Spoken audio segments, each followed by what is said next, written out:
Welcome to inspire physics classes friends. मैं आज आपके लिए लेकर के आ गया हूँ फिजिक्स प्रैक्टिस सेट नंबर 2। दोस्तों, इससे पहले हमने एक प्रैक्टिस सेट कर लिया है, उसकी लिंक मैं आपको डिस्क्रिप्शन बॉक्स में दे दूंगा, तो आप उसे ज़रूर देखिए।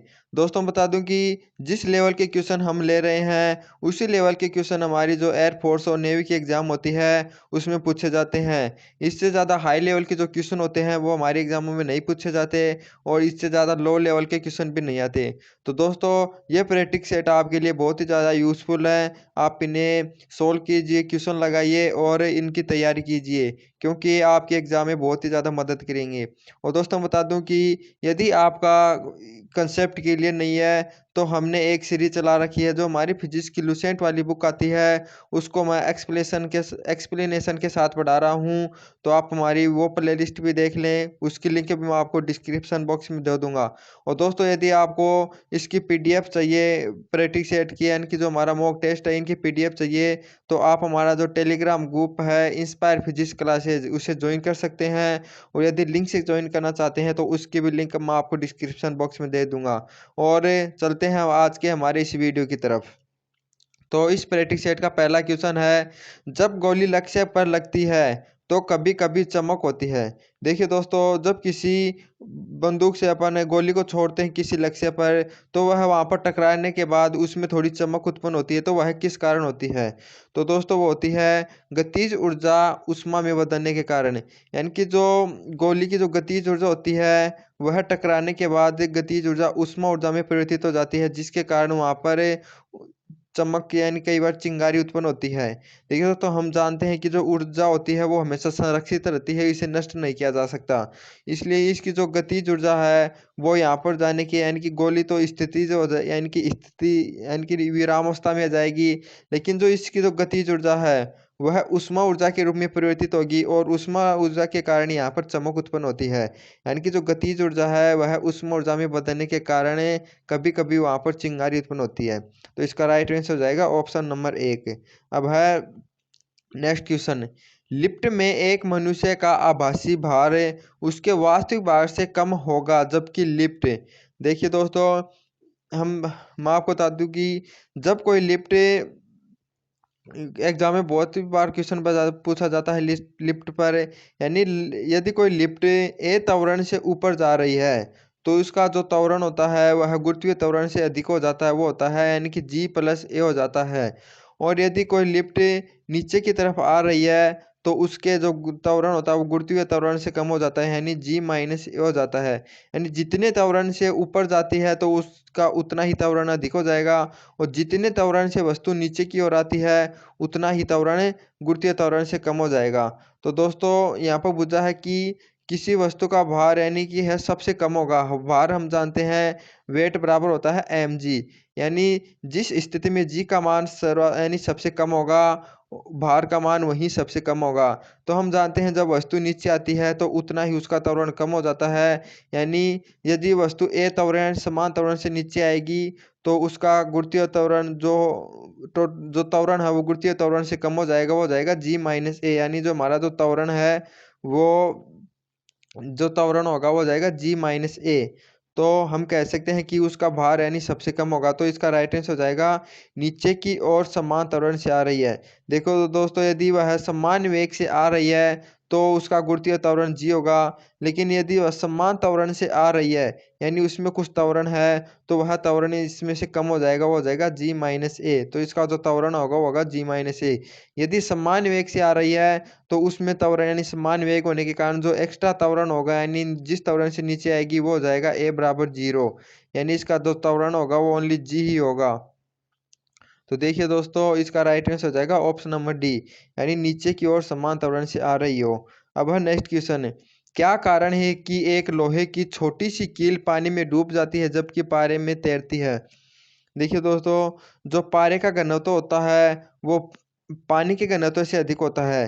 तो पारे का घनत्व अधिक होने के कारण जो लोहे की कील होती है यानी लोहे का जो छोटा टुकड़ा होता है वो ऊपर ही तैरता है, यानी कि सो नीचे नहीं आ जाता क्योंकि इसका घनत्व अधिक होता है। जबकि पानी का घनत्व कम होता है और जो लोहे का टुकड़ा है वो आसानी से इसमें डूब जाता है। तो इसका राइट आंसर हो जाएगा ऑप्शन नंबर 1।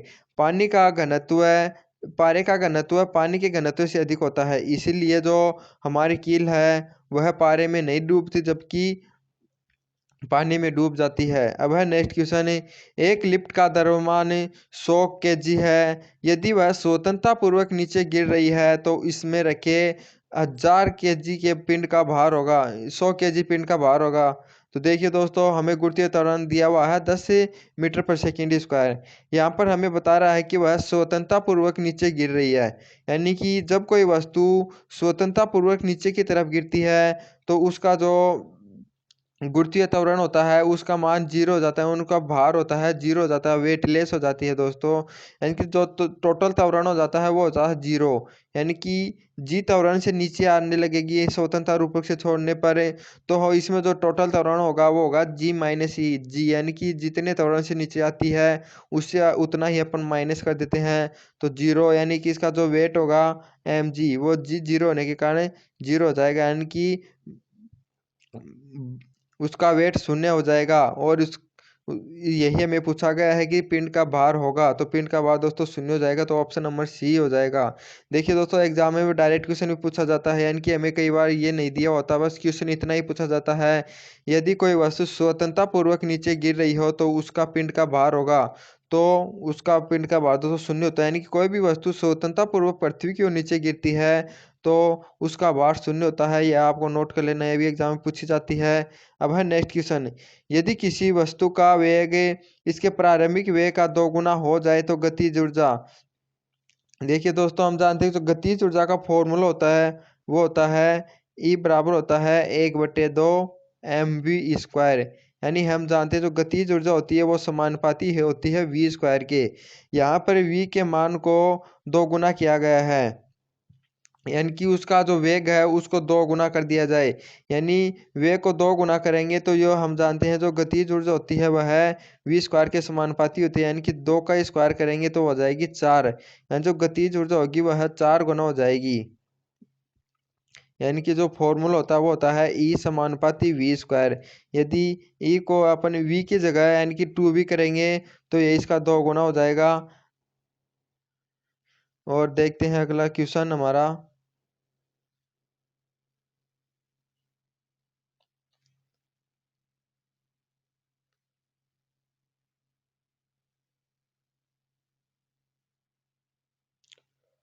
तो इसका राइट आंसर हो जाएगा ऑप्शन नंबर डी, यानी 4 गुनी।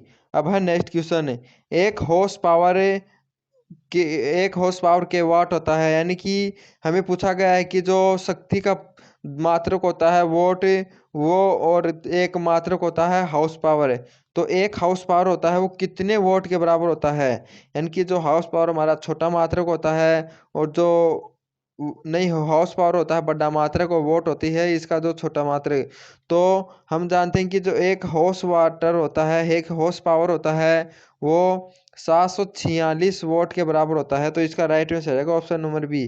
देखिए दोस्तों, इसको याद कर लेना है कि जो हमारा एक हॉर्स पावर होता है वह 746 वोट के बराबर होता है। अब है नेक्स्ट क्वेश्चन, घड़ी की चाबी भरने से उसमें ऊर्जा संचित होती है।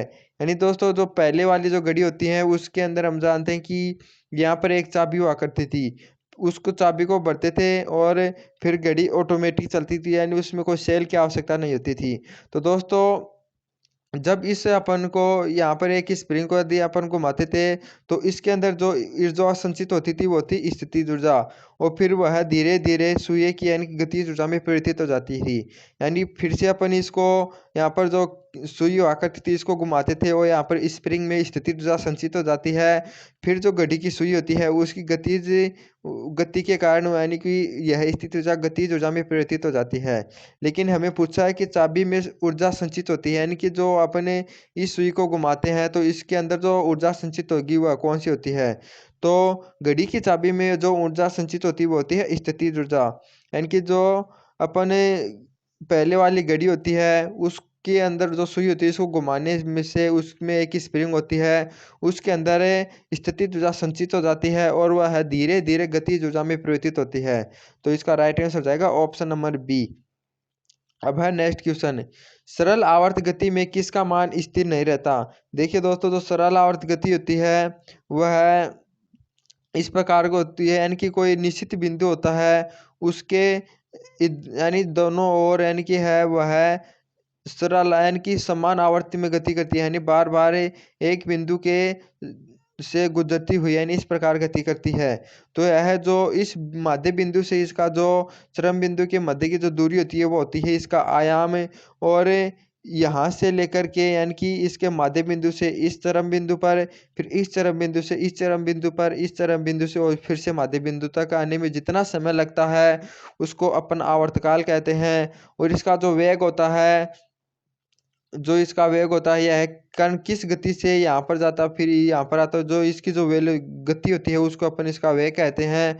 और जो आवर्ती होती है वो ये होती है कि एक सेकेंड में यह कितनी यानी कि कितनी बार कंपन करती है, कितनी आवर्त करती है। तो देखिए दोस्तों, जो हमारा आयाम होता है ये भी निश्चित होता है, आवर्तकाल होता है कि एक कंपन करने में लगा समय वह भी निश्चित होता है, और इसका जो वेग होता है वह भी हमारा निश्चित होता है। वह दोस्तों सॉरी दोस्तों, वेग होता है वह परिवर्तित होता है, क्योंकि जो वेग होता है वह मध्यम बिंदु पर तो सर्वाधिक होता है और चरम बिंदु पर वह स्थिति अवस्था में आ जाता है। इस कारण इसका वेग यहाँ पर शून्य हो जाता है। लेकिन फिर से जब वह माध्यम स्थिति की ओर जाती है इसका वेग बढ़ता जाता है और यहाँ पर मैक्सिमम होता है। फिर से इधर यानी नेगेटिव वाले चरम बिंदु पर आती है तो उसका वेग शून्य हो जाता है। तो इस प्रकार दोस्तों जो इसका वेग होता है वह स्थिर नहीं होता, और जो आवर्ती होती है वह स्थिर होती है, यानी कि एक सेकंड में वह कंपनों की संख्या इसकी नियत होती है। यदि एक सेकंड में 10 कंपन करती है तो यह 2 सेकंड में 20 कंपन करेगी, यानी इस प्रकार 20 कंपन करेगी। तो आवर्ती भी इसकी निश्चित होती है, आयाम भी निश्चित होता है, आवर्तकाल भी। लेकिन वेग होता है वह निश्चित नहीं होता, क्योंकि चरम बिंदुओं पर तो इसका वेग शून्य होता है और माध्यम बिंदु पर इसका वेग मैक्सिमम होता है। तो सरल आवर्त गति के अंदर जो अस्थिर रहने वाली राशि होती है वह होती है वेग। अब है नेक्स्ट क्वेश्चन, द्रव्य की शांतता का कारण है। तो देखिए दोस्तों, हमारे जो द्रव्य होते हैं उनमें शांतता का गुण पाया जाता है, यानी कि जो गाढ़ापन होता है उसी को अपन शांतता कहते हैं। तो वह किस कारण होती है? तो दोस्तों, जो द्रव्य के जो आपसी में जो आपसी कण होते हैं यानी कि समान कण होते हैं, उनके आकर्षण बल के कारण ये जो कण में गाढ़ापन पाया जाता है, इनकी शांतता पाई जाती है। तो समान अणुओं के मध्य जो आकर्षण बल पाया जाता है उसे ही अपन सहसंजक बल कहते हैं। तो यानी कि किसी लिक्विड के अंदर जो गाढ़ापन होता है यानी कि जो श्यानता होती है वह उसके दो अणुओं के मध्य जो आकर्षण बल होता है या उनके मध्य जो घर्षण बल होता है उसके कारण होती है, तो वह होगा सहसंजक बल। तो जो द्रवों के अंदर श्यानता पाई जाती होती है वह होती है सहसंजक बल के कारण। इसका राइट आंसर हो जाएगा ऑप्शन नंबर सी। अब है नेक्स्ट क्वेश्चन है, द्रव्य की श्यानता कारण। दोस्तों ये है क्वेश्चन रिपीट हुआ है, तो इसका क्वेश्चन भी ऑप्शन नंबर सी होगा, सहसंजक बल के कारण। अब देखते हैं नेक्स्ट क्वेश्चन है, पानी का अपवर्तनांक 1.33 है। पानी यदि पानी में प्रकाश की चाल होगी। अब देखिए दोस्तों, हमें पानी का अपवर्तनांक दिया हुआ है और इसकी प्रकाश की चाल पूछी है। तो दोस्तों याद रखना कि जो प्रकाश की चाल होती है वो है निर्वात में, हमें सभी को मालूम होनी चाहिए कितनी होती है। वह निर्वात में होती है 3 × 10⁸, यानी 10⁸ होती है मीटर पर सेकेंड। तो हम जानते हैं कि जो किसी माध्यम के अंदर यदि वेग वेग निकाला जाता है तो माध्यम में वेग कम हो जाता है यदि उसका अपवर्तनांक ज़्यादा है। यानी कि जो किसी माध्यम के अंदर वेग होता है वह अपवर्तनांक के व्युत्क्रमानुपाती होता है। तो इसका जो वेग हो जाएगा, हम जानते हैं कि किसी माध्यम के अंदर वेग होता है वो होता है निर्वात में वेग अपॉन उसका अपवर्तनांक, माध्यम का अपवर्तनांक होता है ये म्यू। तो यहाँ पर हम जानते हैं प्रकाश का वेग होता है 3 × 10⁸ मीटर पर सेकेंड। और यहाँ पर हमें माध्यम का अपवर्तनांक दिया हुआ है 1.30, यानी कि है 1.33 दिया हुआ है। और इसको अपन सोल्व करते हैं तो हमारा राइट आंसर आता है 2.25 × 10⁸ तो दोस्तों इसका राइट आंसर हो जाएगा ऑप्शन नंबर बी। तो देखिए दोस्तों, यहाँ पर इसका राइट आंसर हो जाएगा 225 × 10⁸। देखिए दोस्तों, ये 8 है, यहाँ पर मिस प्रिंटिंग हुआ है तो यहाँ पर यह पावर में है, तो इसका राइट आंसर हो जाएगा 2.25 × 10⁸ है। देखिए दोस्तों, फिर से बता दूं, जो फॉर्मूला होता है यानी कि किसी माध्यम के अंदर प्रकाश का जो वेग होता है वह है माध्यम के अपवर्तनांक पर जो व्युत्क्रमानुपाती होता है, यानी कि जिसका अपवर्तनांक अधिक होगा उसमें जो प्रकाश की चाल होती है वह कम होती है। तो प्रकाश की चाल जो निर्वात में होती है वो तो होती है 3 × 10⁸ है। और निर्वात का जो अपवर्तनांक मानते हैं अपन वो होता है 1। लेकिन अब यदि हमें माध्यम में किसी माध्यम में प्रकाश का वेग ज्ञात करना हो तो उसका फॉर्मूला होता है c/μ। यहाँ पर म्यू होता है अपवर्तनांक, c का मान रखेंगे 3 × 10⁸ है, यानी 3 × 10⁸ है। और हमें अपवर्तनांक ये दिया हुआ है 1.33। तो इसका मान इसको सोल्व करेंगे तो आएगा 2.25 × 10⁸। अब है नेक्स्ट क्वेश्चन। प्रत्यावर्ती धारा की वोल्टता कम या अधिक करने में के लिए प्रयोग में लाया जाता है। देखिए दोस्तों, प्रत्यावर्ती धारा की जो वोल्टता कम या अधिक करने के लिए जो युक्ति काम में ली जाती है वो होती है ट्रांसफॉर्मर। देखिए दोस्तों, ट्रांसफॉर्मर हम देखते हैं कि जो हमारे जो बहुत सारे चार्जर होते हैं और टेलीविज़न होता है या फिर एलईडी होती है उसके अंदर ट्रांसफॉर्मर का प्रयोग किया जाता है, क्योंकि यह जो प्रत्यावर्ती धारा होती है उसको आवश्यकता के अनुसार उसकी वोल्टता को कम या अधिक करती है। और जो ये डायनेमो होता है वह दोस्तों जो हमारी जो प्रत्यावर्ती धारा जो यांत्रिक ऊर्जा होती है उसको प्रत्यावर्ती धारा में परिवर्तित करती है। यानी डायनेमो जो होती है वह यांत्रिक ऊर्जा को प्रत्यावर्ती धारा में परिवर्तित करती है। तो दोस्तों इसको अपन जनरेटर भी बोल सकते हैं। जो हमारे जो पर्व होते हैं या फिर जो शादियाँ या वगैरह होती हैं, जो कोई उत्सव होता है उसके अंदर जो अपन जनरेटर लाते हैं दोस्तों वह डायनेमो ही होता है। यानी कि उसको अपन तेल के द्वारा उस गतिज ऊर्जा प्राप्त की जाती है और उस गतिज ऊर्जा को अपन डायनेमो के द्वारा विद्युत ऊर्जा में परिवर्तित करते हैं, यानी प्रत्यावर्ती धारा में परिवर्तित करते हैं। तो ये होता है डायनेमो।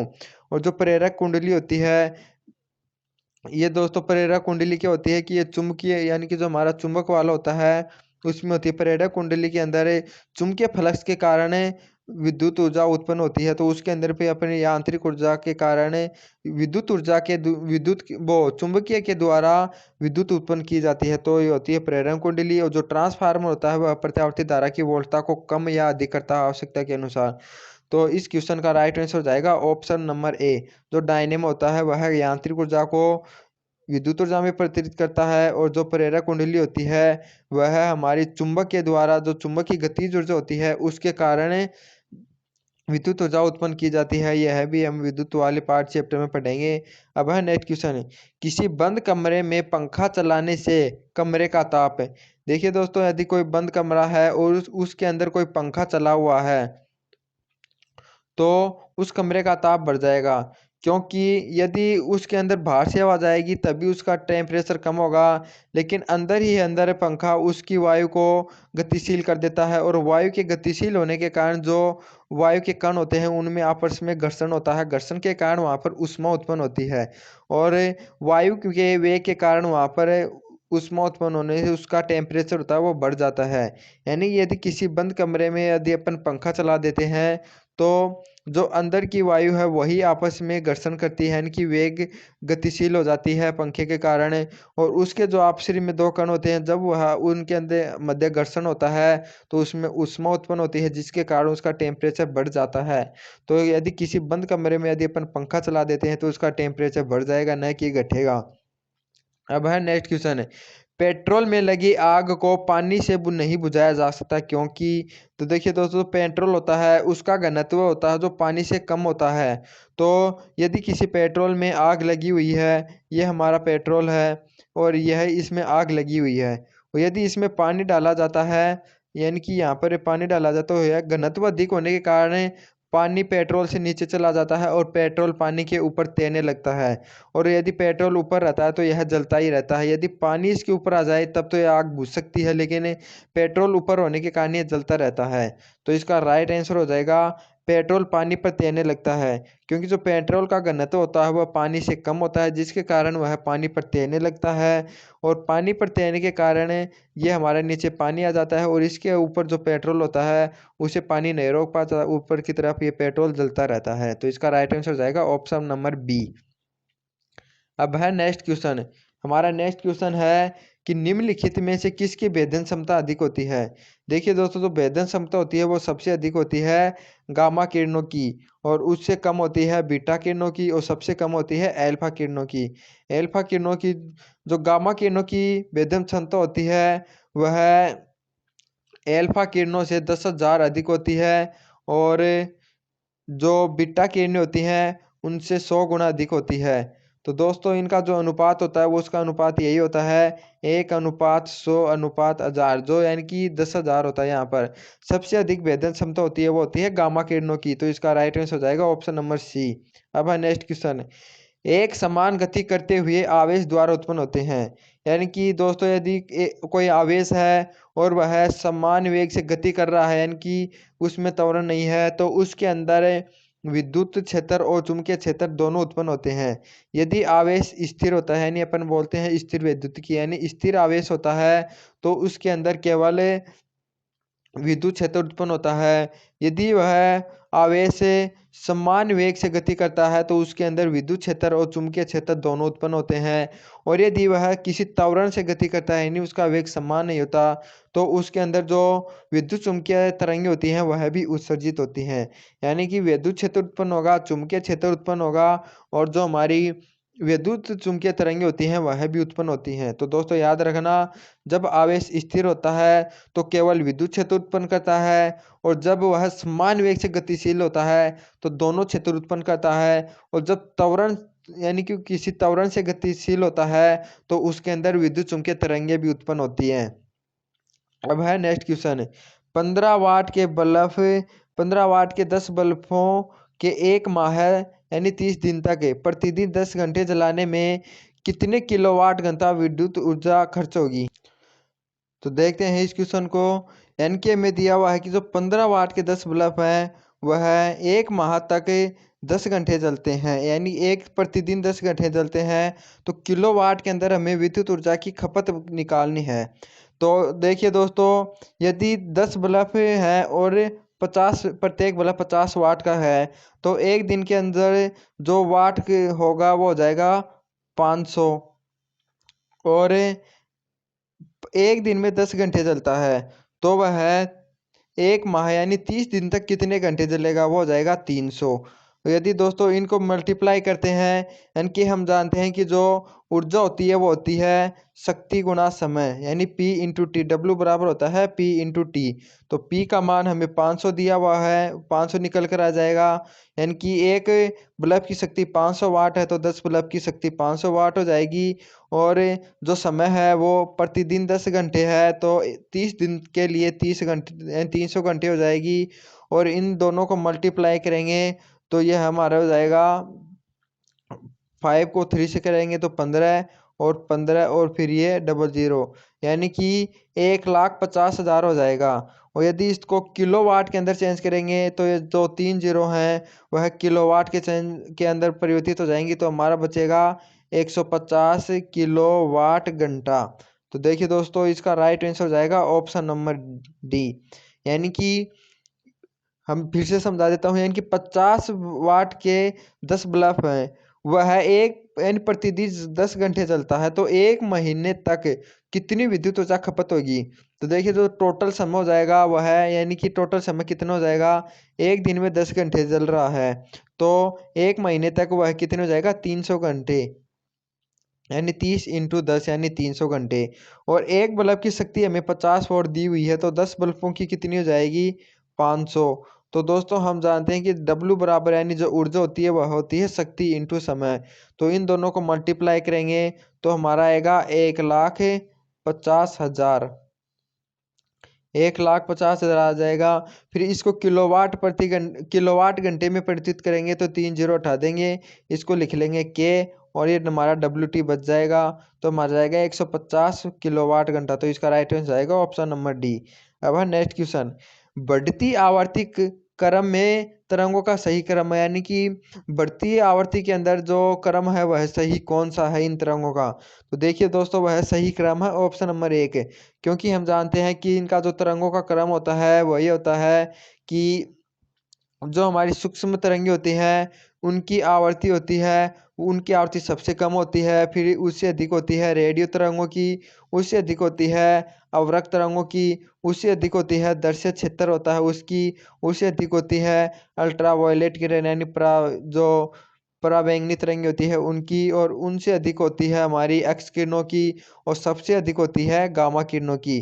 तो बढ़ती आवृत्ति का क्रम होगा तो हमारा यानी कि यहाँ से निकल के आएगा अवरक्त, फिर यहाँ से अल्ट्रावायलेट, यहाँ से एक्स किरणें, यहाँ से गामा किरणें। यही क्रम हमको इसके अंदर दिया हुआ है। तो इसका राइट आंसर हो जाएगा ऑप्शन नंबर 1। अब है नेक्स्ट क्वेश्चन, मीटर सेतु में 1 मीटर लंबा तार कार्य करता है। तो देखिए दोस्तों, मीटर सेतु में जो एक लंबा तार कार्य करता हुआ है अनुपातिक भुजा P व Q का कार्य करता है, क्योंकि हम जानते हैं कि अपन जो व्हीट स्टोन सेतु बनाते हैं उसके अंदर जो ये 4 प्रतिरोध लगाते हैं, तो ये होता है हमारा P और Q। इनकी अनुपातिक भुजाएं होती हैं R और S। इनका जो काम करती हैं वही हमारा जो तार लगाते हैं अपन वह करता है।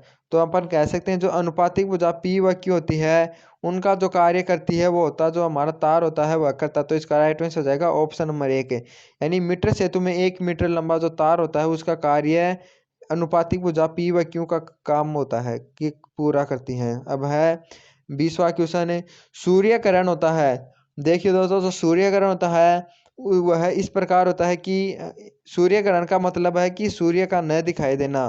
तो दोस्तों, सूर्य हमें कब नहीं दिखाई देगा? मान लो हम पृथ्वी पर है और ये है सूर्य है, यदि इसके बीच में कोई चीज़ आ जाएगी वही न तभी हमें सूर्य दिखाई देने से बंद होगा। तो इसके मध्य यदि चंद्रमा आ जाता है तो यानी कि सूर्य का ग्रहण हो जाता है, यानी कि सूर्य दिखाई देना बंद हो जाता है। तो यदि हम कह सकते हैं कि पृथ्वी और सूर्य के मध्य यदि चंद्रमा आ जाता है तो सूर्य ग्रहण हो जाता है, यानी पृथ्वी, सूर्य और चंद्रमा ये नहीं होगा, यानी कि चंद्रमा जो होता है वह है सूर्य और पृथ्वी के बीच आ जाता है। तो क्या राइट आंसर हो जाएगा ऑप्शन नंबर बी। तो देखिए दोस्तों, चंद्र ग्रहण कब होता है? यानी कि हमें चांद दिखना बंद हो जाता है। चंद्र ग्रहण का मतलब है कि चांद दिखना बंद होता था, यानी कि जो चंद्र होता है उसके मध्य पृथ्वी आ जाती है, यानी चंद्र और सूर्य के मध्य पृथ्वी आ जाती है तो वह चंद्र ग्रहण हो जाता है। और जब पृथ्वी और सूर्य के मध्य चंद्रमा आ जाता है तो सूर्य ग्रहण होता है। देखिए दोस्तों, हम जानते हैं चंद्रमा होता है वह पृथ्वी के चारों ओर गति करता है, और यह जब सूर्य और पृथ्वी के बीच में आ जाता है यानी कि सूर्य ग्रहण हो जाता है, सूर्य का दिखना बंद हो जाता है।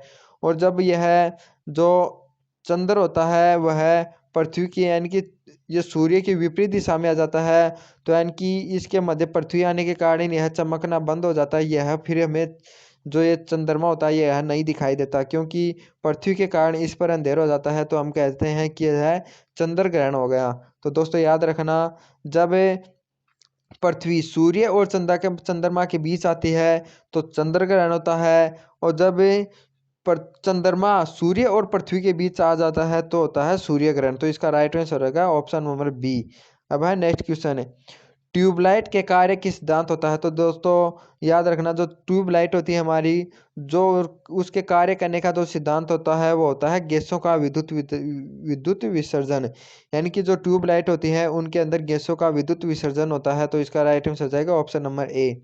अब है नेक्स्ट क्वेश्चन है, दीर्घ दृष्टि दोष के निवारण हेतु काम में लेते हैं। देखिए दो, दीर्घ दृष्टि दोष में दूर की वस्तु तो साफ दिखाई देती हैं, लेकिन जो निकट की वस्तु होती हैं वह साफ नहीं दिखाई देती, क्योंकि निकट की वस्तुओं के लिए जो इनके जो हमारी जो किरणों से जो हमारी आंखों जो किरणें निकलती हैं वह इससे कुछ दूरी पर जाकर के मिलती हैं, यानी कि वस्तु पर न मिलने की बजाय उसे आगे जाकर के टकराती हैं। और जो यदि दूर की वस्तु होती है वो हमें साफ दिखाई देती हैं, क्योंकि उन पर तो वह फिक्स केंद्रित होती हैं। लेकिन जो हमारी जो वास्तविक निकट वाली जो वस्तु होती हैं उस पर केंद्रित न होकर उसे दूर जाकर केंद्रित होती हैं। तो इनको यहाँ पर लाने के लिए यहाँ पर अवतल लेंस का उपयोग किया जाता है, जिससे कि यह इन किरणों को यानी कि सिकोड़ देता है, यानी कि एक जगह केंद्रित करता है, यानी फोकस पर केंद्रित करता है। तो इसका राइट आंसर हो जाएगा ऑप्शन नंबर एक, अवतल उत्तल लेंस। दोस्तों, जो निकट दृष्टि दोष दीर्घ दृष्टि दोष होता है उसके निवारण के लिए उत्तल लेंस का प्रयोग किया जाता है। अब है नेक्स्ट क्वेश्चन, धारिता की इकाई। तो दोस्तों हम सब जानते हैं धारिता की इकाई होती है फेराडे।